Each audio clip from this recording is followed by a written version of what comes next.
Don't mind me sipping on. Hmm. Hi, Barbara. So, Hello, thank you for joining us at the Book Dragon today. It's a pleasure to have you here. thank So this you. week, It's nice to be here. so this week we have 36 Hours as our book tour book, and I'm here to ask you some questions about it. Lovely. So, I'm going to start by asking, what gave you the idea for 36 Hours?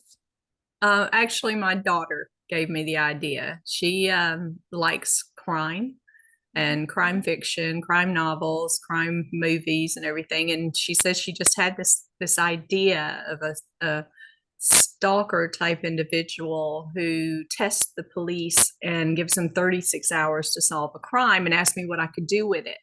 Well, she shouldn't have asked because my imagination took flight. But so then she said, Mom, I'm not the writer. You're the writer. And I said, well, actually, you guys do a good job. Why don't you give it a try and see if you can do something with it? And she was like, no, no, no, no, no, no. That's your area of expertise. Well, that's all it took. I'd Oh, never written wow. a crime novel before.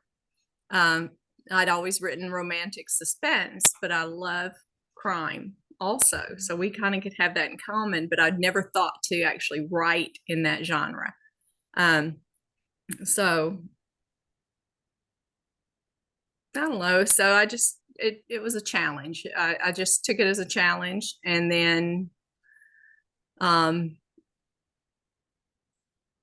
let my imagination take over, as it were. And 36 hours came about, and I never expected it to be as huge success as it's been, or as welcomed by readers as it's been, which was that was a delight. I was very happy that people accepted it as easily as they did. Mhm. So Yeah, well, credit to your daughter as well then for sparking that initial idea. yeah, they've done that for me many times. Excuse my coffee. I will be drinking coffee. Oh, I gotta no, wake. I know it's very early your time, so I certainly don't blame you for needing some coffee. Indeed. So when did you make the move from loving to read books to wanting to write them yourself? When I was 14, I was at the bus stop, and my neighbor from across the street, I guess he was thrown off by the fact that I was wearing a dress. I didn't usually wear dresses. I was a tomboy through and through. And he just was messing around with me about it and decided to pick me up and spin me around, and was just all kinds of goofing off just because I was wearing a dress. And unfortunately, I was also wearing high heels Oh. and spiked heels that I'd never worn to school.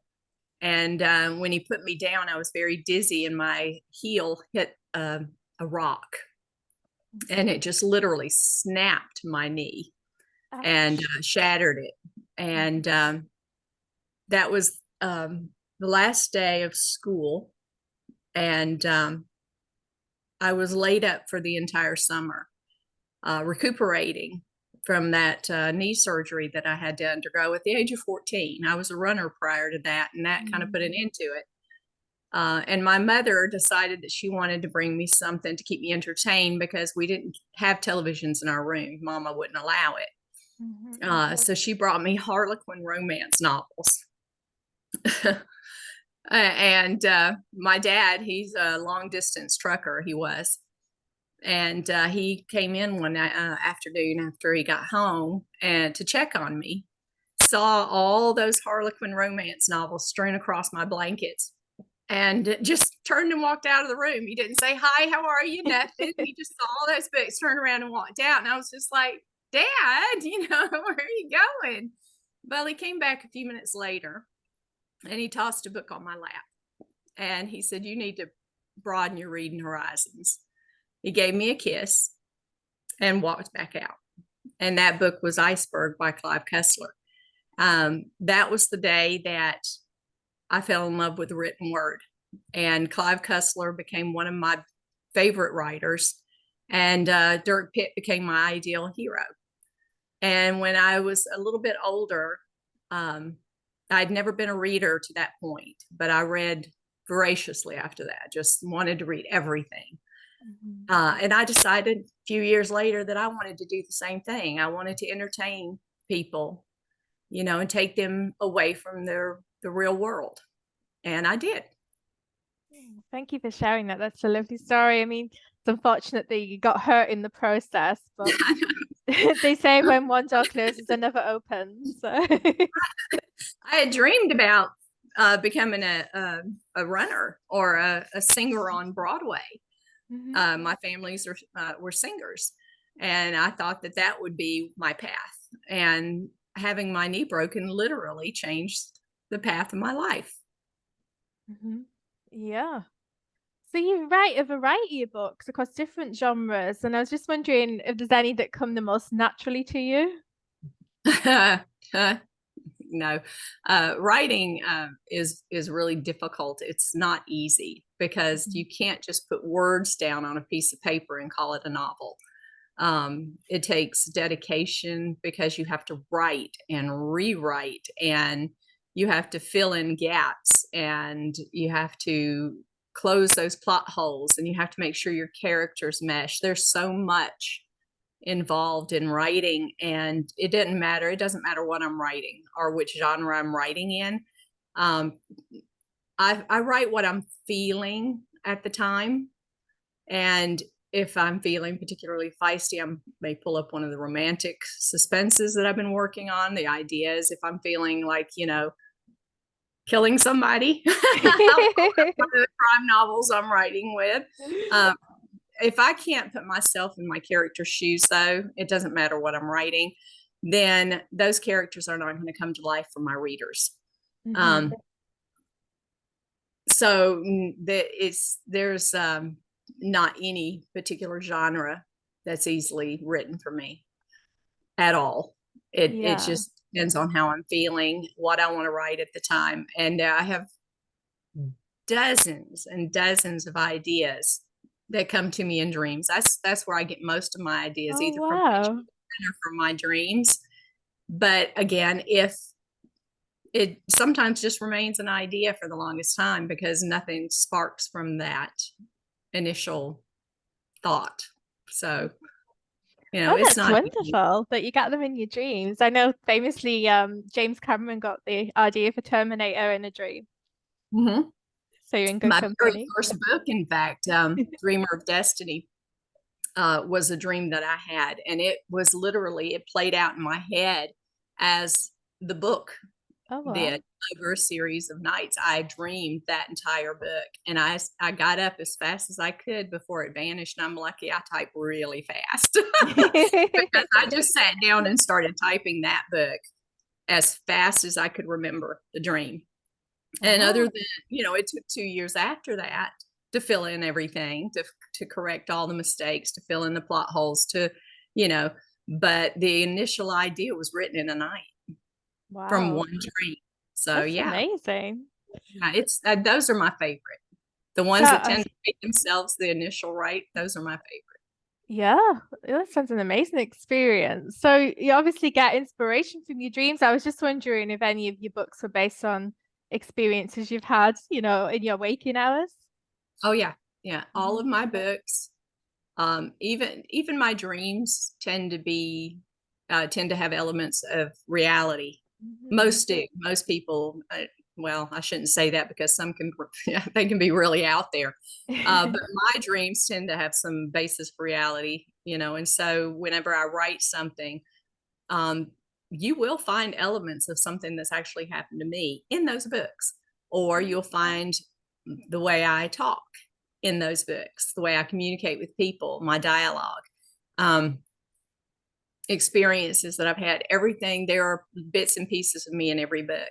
And I think that that helps, again, bring a realism to the book Mhm. and trying to write something that I'm not familiar with at all. So, Yeah. Oh, that would have been helpful in 36 hours because I know it's set in Atlanta and that's the place you're actually from. So, yeah, I mm, was born in Atlanta and lived in Covington for the mhm. majority of my life before I left for the Air Force. And then that, like you said, having that live there enabled me to write a place that I know. Mhm. So if 36 Hours was made into a film, who would you cast Oh, as the character? everybody has that dream, don't they? I could, when I was Always, reading it personally, I could imagine it as a film, so that's why I was curious about this answer. yeah, that's why I really like to write in a way that I can see when I step into the book. I want to write it in a way that I actually see it happening. That way, people can actually envision what's going on easier. And a lot of people have told me they can see that in other of my books as movies. My dream, my dream. Um, if I had to answer, let's see, Detective Hardwick and Christian Price are the two main characters. Since Detective Stephen Hardwick is of Italian descent, I thought that initially Vincent D'Onofrio would be perfect because of his ability to play police characters and criminal intent and the rest that he's done. And he's out there. He can really stretch as far as an actor goes. Um, then I got to thinking Christopher Maloney, also a good character actor for police dramas. David Boreanaz and Mark Ruffalo, I thought would be fun, you know, Yeah. as characters because they all kind of are a good age too for that character because these Detective Hardwick is a seasoned veteran for of the Atlanta Police Department. As far as Christian Price goes, he's a scientist and he's kind of a swab. He kind of pictures himself as well educated, intelligent, and a little bit arrogant. So um, I was thinking that Christoph Waltz would be perfect for him. Okay, yeah. Um, he can play a younger person. This guy's more in his 40s. Anthony Starr, Cillian Murphy, Andrew Scott. I thought those also would make good Christian Prices because they have that ability to play somebody very sophisticated but evil. With a bit of a dangerous edge. Yes, and that's a good word. A very Yeah. good. They have that edge. Yeah. Yeah. Oh, well, thank you, Barbara. It's been wonderful to interview you. Thank you for having me. It's been fun. And 36 Hours is obviously available at the Book Dragon, as well as lots of other books by Barbara, which you can find both in our shop and on our website. Thank you Okay. again. I appreciate it, Michelle. It's a pleasure. Bye for now. Take care.